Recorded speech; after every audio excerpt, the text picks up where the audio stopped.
नमस्कार, नमस्ते बिहार। मैं राहुल ओझा आपके साथ। नमस्ते बिहार, मैं हूं आपके साथ शिप्रा झा। और इस वक्त की बड़ी खबर, जेल से अनंत सिंह बाहर निकल गए हैं। पैरोल पर पूर्व विधायक रिहा हुए हैं। सुबह 4:45 पर अनंत सिंह जेल से बाहर आए। जेल के बाहर समर्थकों की भीड़ उमड़ी हुई थी। गाड़ियों के काफिले के साथ बेउर जेल से अनंत सिंह बाहर निकले। एम्बुलेंस से पूर्व विधायक बाहर निकले तो अनंत सिंह के समर्थकों के लिए एक राहत वाली खबर है, एक अच्छी खबर है। पैरोल पर पूर्व विधायक रिहा हुए हैं। खबर ये सामने आ रही कि सुबह 4:45 पर अनंत सिंह जेल से बाहर आए और जेल से जब बाहर वो निकले तो उनके समर्थकों की अच्छी खासी भीड़ नजर आई। एक्सक्लूसिव तस्वीर आपके टीवी स्क्रीन पर हम आप दिखा रहे हैं। देखिए, अनंत सिंह पैरोल पर बाहर आए हैं। गाड़ी में वो सवार हैं और उनके साथ उनके समर्थक भी मौजूद हैं और उनके गले में फूलों की जो हार है वो भी आपको नजर आ रही होगी। संजय हमारे साथ न्यूज 18 संवाददाता जुड़े हैं। संजय, तस्वीरें हम देख पा रहे हैं, अपने काफिले के साथ, समर्थकों के साथ जेल से बाहर आए हैं। क्या अपडेट फिलहाल? अनंत सिंह तकरीबन 4:45 पर पटना के बेउर जेल से बाहर निकले हैं। पैरोल पर उनकी रिहाई हुई है और जो सूत्र है वो बता रहे हैं कि अनंत सिंह ने पैरोल पर जो वो रिहा हुए हैं उसका रीजन ये बताया कि जमीन का बंटवारा उनको करना है और इसी आधार पर उनको जेल से रिहा किया। हालांकि वो बीमार हैं। बेउर जेल से जब वो बाहर निकले तो बेउर जेल के एम्बुलेंस से वो बाहर निकले थे।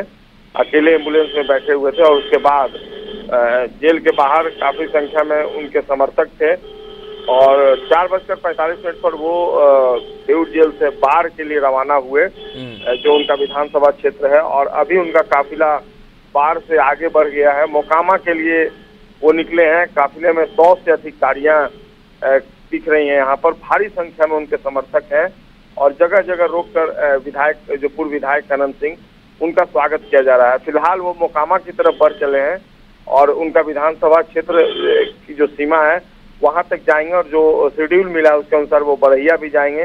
वहाँ माँ दुर्गे का जो मंदिर है, देवी मंदिर, वहां पर पूजा अर्चना करेंगे और फिर वो वापस अपने गांव लदमा के लिए रवाना होंगे। जी राहुल। संजय, वक्त कितना होगा जेल से बाहर रहने का और किन किन कामों को इन्हें निपटाना भी है? देखिए, जो जानकारी मिली है अभी, हालांकि आधिकारिक तौर पे नहीं मिली, लेकिन जो जानकारी मिली है 15 दिनों के लिए पैरोल पर उनकी रिहाई हुई है और अगले 15 दिनों तक वो जेल से बाहर रहेंगे। देखना होगा इन 15 दिनों में विधायक अनंत सिंह किन किन कामों को निपटाते हैं। लेकिन जो मुख्य आधार बनाया गया है, एक और रीजन है, हेल्थ पॉइंट ऑफ व्यू पर भी उनकी रिहाई संभव हुई है, क्योंकि वो हाल में IGIMS में एडमिट थे और क्रिएटिनिन लेवल भी उनका बढ़ा हुआ है। पेट और पीठ की समस्या अलग से है, तो वो अपना इलाज भी कराएंगे, जैसा कि उनके लोग जो है वो बता रहे हैं। चलिए, शुक्रिया संजय इस अपडेट के लिए आपका। मोकामा के पूर्व विधायक अनंत सिंह पैरोल पर रिहा हुए हैं और तस्वीर देखिए, इस वक्त एम्बुलेंस से पूर्व विधायक अनंत सिंह बाहर निकले हैं और बताया ये जा रहा है कि जमीन के बंटवारे को लेकर आधार बनाया गया है पैरोल पर रिहाई का। और अभी से अनंत सिंह के जो समर्थक है वो उनके साथ हैं। अनंत सिंह को तस्वीरों में आप देख पा रहे होंगे, एम्बुलेंस से, आदर्श केंद्रीय कारा बेउर का जो ये एम्बुलेंस है उससे पूर्व विधायक जो हैं वो बाहर निकले हैं और यहाँ से अपने निजी गाड़ी में वो सवार होंगे और फिर यहाँ से अपने घर के लिए रवाना होंगे पूर्व विधायक अनंत सिंह। और तस्वीरों में आप देखिए इस वक्त जो उनके समर्थक हैं। पिछले दिनों अनंत सिंह बीमार पड़ गए थे और उन्हें IGIMS में एडमिट कराया गया था। क्रिएटिनिन लेवल भी बढ़ गया था, पेट और पीठ में भी उनको बीमारी थी। और इस वक्त देखिए तस्वीरों में विधायक अहले सुबह बेउर जेल से बाहर निकले हैं। उनके काफी संख्या में समर्थक भी हैं और अब ये लाइव तस्वीर हम आपको दिखा रहे हैं। और तकरीबन कह सकते हैं कि 57 महीने के बाद पूर्व विधायक अनंत सिंह बाहर निकले हैं और यहां से अपने गांव लदमा भी जाएंगे। और अभी फिलहाल अनंत सिंह जो है वो निकल रहे हैं। ये चुनाव का वक्त है, लोकसभा का चुनाव जो है वो चल रहा है और ऐसे में अनंत सिंह निकल रहे हैं तो निश्चित तौर पर उनके समर्थकों में एक खुशी की लहर है। उनके समर्थक जो है लंबे अरसे के बाद उनको जेल से बाहर देख पा रहे हैं और थोड़ी तस्वीर हम आपको दिखाएंगे। बेउर जेल के बाहर की ये तस्वीर है और देखिए उनके काफी समर्थक जो है वो अले सुबह यहाँ पर पहुंचे हैं। एम्बुलेंस से उतरेंगे वो और उनके जो समर्थक हैं उन्हें सपोर्ट कर रहे हैं ताकि निकलेंगे। बीमार थे अनंत सिंह और अब अनंत सिंह हालांकि आप देख सकते हैं पूजा वगैरह करके पूर्व विधायक जो है वो बाहर निकले हैं। और अब देखिए तस्वीरों में पूर्व विधायक अब निकल रहे हैं, अपने निजी गाड़ी में वो सवार होंगे और यहाँ से अपने क्षेत्र उनके जो समर्थक हैं उनको फूल मालाओं से देखिए किस कदर उन्होंने उनका स्वागत किया है। और अब देखिए इस वक्त अब बैठ गए हैं अपनी गाड़ी में अनंत सिंह और अब यहाँ से रवाना होंगे। उनके जो देखिए विधायक अनंत सिंह स्वागत किया गया है उनका। देखिए ये गाड़ियां जो हैं अब निकलनी शुरू हो गई हैं। तो विधायक अनंत सिंह बेउर जेल से निकल चुके हैं और अपने गांव लदमा के लिए प्रस्थान भी कर चुके हैं। कैमरा पर्सन सुबोध के साथ संजय कुमार, न्यूज 18 पटना। तो देखिए पैरोल पर जेल से रिहा होने के बाद मोकामा के पूर्व विधायक अनंत सिंह बाढ़ पहुंचे। सुबह सुबह अनंत सिंह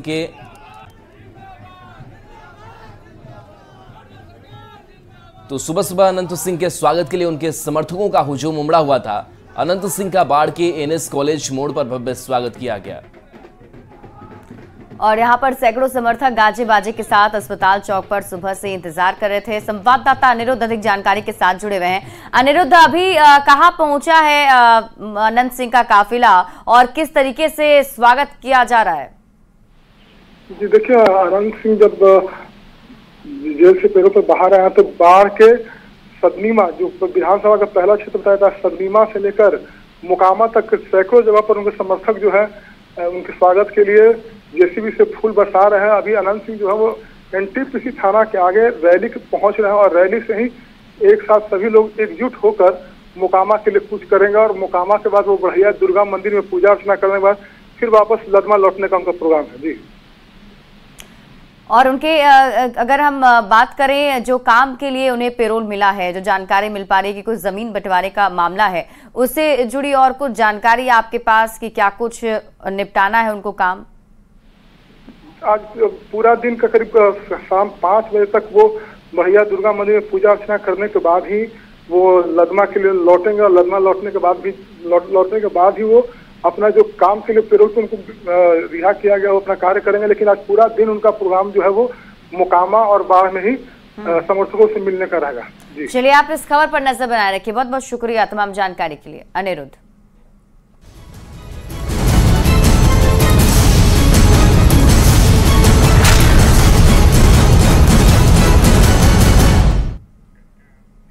बढ़ते हैं आगे। आज अयोध्या जाएंगे पीएम मोदी। आपको बता दें कि रामलला के दर्शन आज प्रधानमंत्री नरेंद्र मोदी करने वाले हैं। शाम 7 बजे का ये वक्त होगा जब अयोध्या में रामलला के दर्शन और पूजन करेंगे पीएम मोदी। पीएम मोदी रामलला के दर्शन के बाद एक रोड शो भी करने वाले हैं और बताया जा रहा है कि करीब 2 किलोमीटर लंबा ये रोड शो होगा। अयोध्या में 5वें चरण में 20 मई को वोटिंग है। फैजाबाद से लल्लू सिंह बीजेपी के उम्मीदवार हैं और प्रचार के दौरान आज पीएम का ये पहला अयोध्या दौरा है। 22 जनवरी को रामलला की प्राण प्रतिष्ठा हुई थी, उससे पीएम मोदी शामिल हुए थे और उसके बाद अब प्रधानमंत्री नरेंद्र मोदी एक बार फिर से रामलला के दर्शन करने के लिए पहुंचने वाले हैं। शाम 7 बजे रामलला के दर्शन और पूजन करेंगे और उसके बाद फिर एक बड़ा रोड शो भी होगा। लोकसभा का चुनाव चल रहा है और ऐसे में चुनाव प्रचार को लेकर ये रोड शो का आयोजन किया गया है। और आज तीसरे चरण के प्रचार का शोर थम जाएगा। 7 मई को तीसरे चरण की वोटिंग है। बिहार की 5 सीट पर वोटिंग होनी है, जिसमें झंझारपुर, सुपौल, अररिया में वोटिंग होनी है और इसके साथ साथ मधेपुरा और खगड़िया में भी वोटिंग होनी है। तो आज तीसरे चरण का प्रचार का शोर थम जाएगा और ये जगह है, ये सीटें जहां पर वोटिंग होनी है। तो ये सीटें हैं झंझारपुर, सुपौल, अररिया, मधेपुरा और खगड़िया की, जहां इन बिहार की 5 सीटों पर 7 मई को तीसरे चरण की वोटिंग होनी है। और तेजस्वी यादव ने सनातन धर्म पर जारी सियासत को लेकर पीएम मोदी पर प्रहार किया है। तेजस्वी यादव ने एक चुनावी सभा में तंज कसते हुए कहा कि पीएम मोदी सनातन धर्म के हैं, सेना के तीनों अंगों के अध्यक्ष सनातन धर्म के हैं।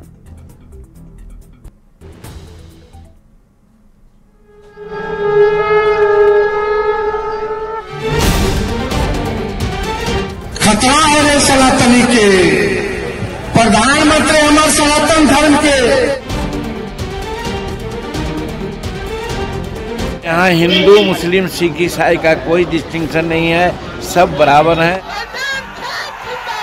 रोजगार संविधान होते हुए बिहार की सियासत सनातन तक पहुंच चुकी है। ताजा बयान आरजेडी नेता तेजस्वी यादव का है, जिसने बिहार की सियासत गरमा दी है। पहले बयान सुनिए।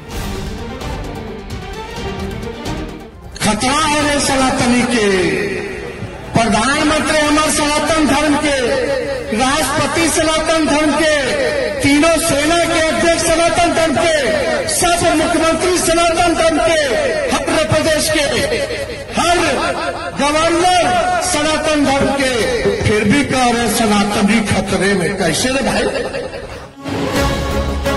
तेजस्वी यादव ने बीजेपी पर सनातन के नाम पर सियासत करने का आरोप लगाया तो बीजेपी की ओर से डिप्टी सीएम सम्राट चौधरी ने पलटवार किया। सम्राट ने कहा, जिस तरीके से कर्नाटक और आंध्र प्रदेश में धर्म के नाम पर मुसलमानों को रिजर्वेशन देने की कोशिश हुई, उसी का विरोध हो रहा है। कोई गलत बनाता हो तो उसी पर आधार पर कहा जा रहा है। जिस तरह कर्नाटक में और आंध्रा में जिस तरह मुस्लिम समाज को आरक्षण देने का प्रयास किया गया कांग्रेस पार्टी का, उसी का तो विरोध हो रहा है। जेडीयू कोटे के मंत्री विजय चौधरी ने तेजस्वी यादव के बयान पर पलटवार किया और बेबुनियाद बात करने का आरोप लगाया। फिर भी कह रहे सनातनी खतरे में। कैसे रे भाई? अगर कोई बेबुनियाद बात करिए तो जितना बेबुनियाद बात करना गलत है, उतना ही बेबुनियाद बात को इस तरीके से आप लोग के माध्यम से प्रचारित करना भी उचित नहीं है। तेजस्वी के बयान पर हम संरक्षक जीतन राम मांझी ने भी तंज कसा है। सब बराबर हैं, जो जैसे होता है, जिनकी योग्यता होती है उसके आधार पर होते हैं। यहाँ का तेजस्वी कोई महान स्कॉलर नहीं है कि उनकी बात को हम लोग माने और समझें। एक तरफ आरजेडी और कांग्रेस जैसी पार्टियों पर बीजेपी के नेता मुस्लिम तुष्टीकरण का आरोप लगा रहे हैं, तो दूसरी ओर इंडिया अलायंस के नेता बीजेपी पर वोट के लिए हिंदू मुस्लिम करने का आरोप लगा रहे हैं। चुनावी मौसम में इस तरह के आरोप प्रत्यारोप कुछ ज्यादा ही बढ़ गए हैं। न्यूज़ 18 के लिए पटना से धर्मेंद्र के साथ ब्यूरो रिपोर्ट।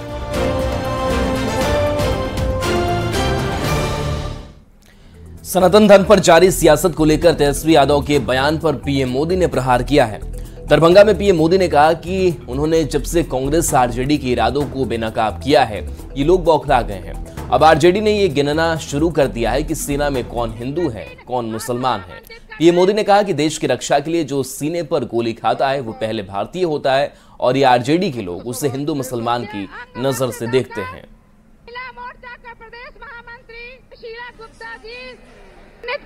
प्रधानमंत्री हमारे सनातन धर्म के, राष्ट्रपति सनातन धर्म के, तीनों सेना के अध्यक्ष सनातन धर्म के, सब मुख्यमंत्री सनातन धर्म के, हर प्रदेश के हर गवर्नर सनातन धर्म के, फिर भी कह रहे सनातन। आरजेडी के इरादों को बेनकाब किया है तो ये लोग बौखला गए हैं। अब आरजेडी ने ये गिनना शुरू कर दिया है कि सेना में कौन हिंदू है, कौन मुसलमान है। यही इनका असली चेहरा है। ये लोग समाज को बांटने के लिए, देश की एकता तोड़ने के लिए कुछ भी कर सकते हैं। मां भारती की रक्षा के लिए जो सीने पर गोली खाता है वो पहले भारतीय होता है। और ये आरजेडी के लोग उसे हिंदू मुसलमान की नजर से देखते हैं। मैं जरा हिंदू मुसलमान का बंटवारा करने वालों को पूछना चाहता हूं, क्या अब्दुल हमीद जी को हम इस शर्त इसलिए याद करते हैं क्योंकि वो मुसलमान थे? देश को इस दिशा में ले जाएंगे ये लोग। और यहाँ रुक रहे एक छोटे से ब्रेक के लिए, जल्द लौटते हैं वापस।